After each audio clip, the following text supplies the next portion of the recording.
بسم اللہ الرحمن الرحیم۔ السلام علیکم۔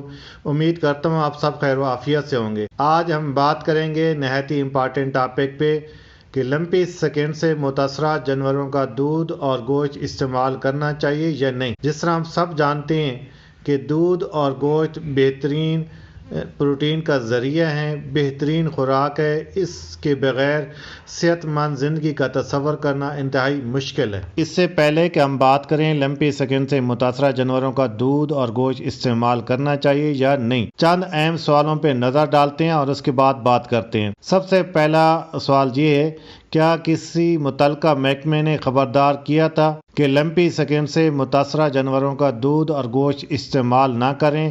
اگر ایسا کریں گے تو یہ بیماری انسانوں میں منتقل ہو سکتی ہے۔ پھر کسی خاص ادارے نے خبردار کیا ہو، جس طرح ورلڈ ہیلتھ آرگنائزیشن ہے، کہ لمپی سکن سے متاثرہ جانوروں کا دودھ اور گوشت استعمال نہ کریں۔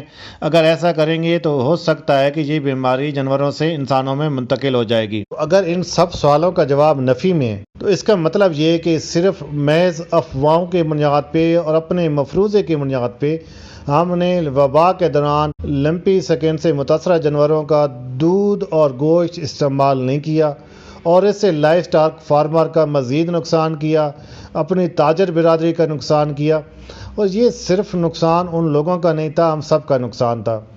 روزانہ کے بنیاد پہ اللہ کی نعمت دودھ اور گوشت کو ہم ضائع کرتے رہے۔ سمپل بات کو سمجھانے کے لیے کہ لمپی سے متاثرہ جانوروں کا گوشت اور دودھ استعمال کیا جا سکتا ہے، یہ بیماری انسانوں میں منتقل نہیں ہوتی۔ ہمیں سیمینار کا انعقاد کرانے پڑ گئے، جس طرح آپ دیکھ رہے ہیں۔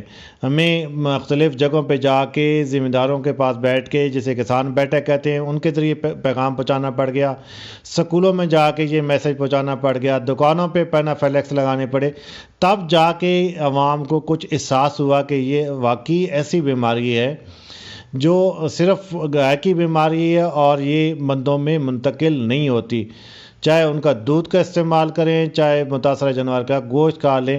جہاں تک اس بات کا تعلق ہے، جب ہم کہتے ہیں لمپی سکن سے متاثرہ جانوروں کا دودھ اور گوشت استعمال کرتے ہوئے احتیاط کریں، تو احتیاط میں صرف ایک ہی بات ہے۔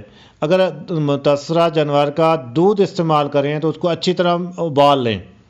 ابالنے سے یہ ہوگا کہ دودھ میں اگر خدا نخواستہ کوئی بیکٹیریا یا کوئی اور بیماری کے جراثیم ہوئی ہے تو وہ ختم ہو جائیں گے۔ اسی طرح جب گوشت کی بات کرتے ہیں تو اس میں بھی کہتے ہیں کہ اچھی طرح پکا کے کھائیں۔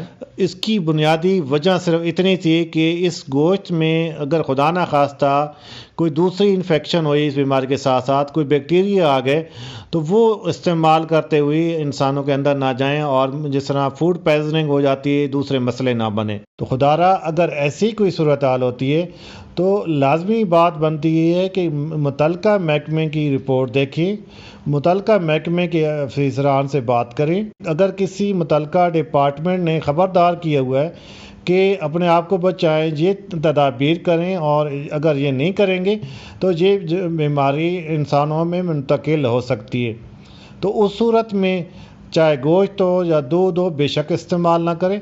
بے صورت دیگر اس طرح اپنے لائف سٹاک فارمر اور اپنا نقصان نہ کیا کریں۔ آپ سے ریکویسٹ ہے کہ آپ نے میرے چینل کو سبسکرائب ضرور کرنا ہے، ویڈیو کو لائک اور شیئر بھی کرنا ہے۔ اس کے ساتھ ہی میں اجازت چاہوں گا نیک تمناؤں اور دعاؤں کے ساتھ۔ اللہ حافظ۔ پاکستان زندہ باد۔